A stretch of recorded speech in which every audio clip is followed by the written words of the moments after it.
като ние, музикантите, интелектуалците, не може така, като в кръчма взимаш китарата като калашник и почваш да свириш и да пееш. На нас не трябва тон, разбираш? Тук слухът трябва да бъде точно коригиран. Затова вадиш камертона от джоба. Камертон знаеш кое? Две пластини като се отдара дават ла. Ла!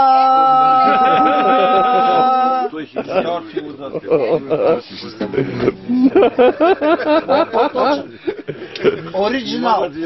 Ла! И започваш вече. Ако има и 5-6 празник чашко масло, знаеш какво става? Кой базика баба ми по пъпа, а дядо ми порунтавия саксофон. Кой базика баба ми по пъпа, а дядо ми по саксофон. Ай, сектир, а дядо ми порунтавия саксофон. Ай, сектир, а дядо ми по саксофон. Перачка стара беше баба, а пък дядо беше стар галфон. Перачка си остана баба, а дядо си остана стар галфон. Ай, сектир, а дядо си остана стар галфон.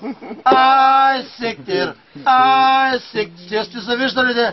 А дядо си остана стар галфон. Ами, Шапуна, идвал ли е, бе? Кой раздраве гроба на баща ми и костите му хвърля като желез. Там са федерасите.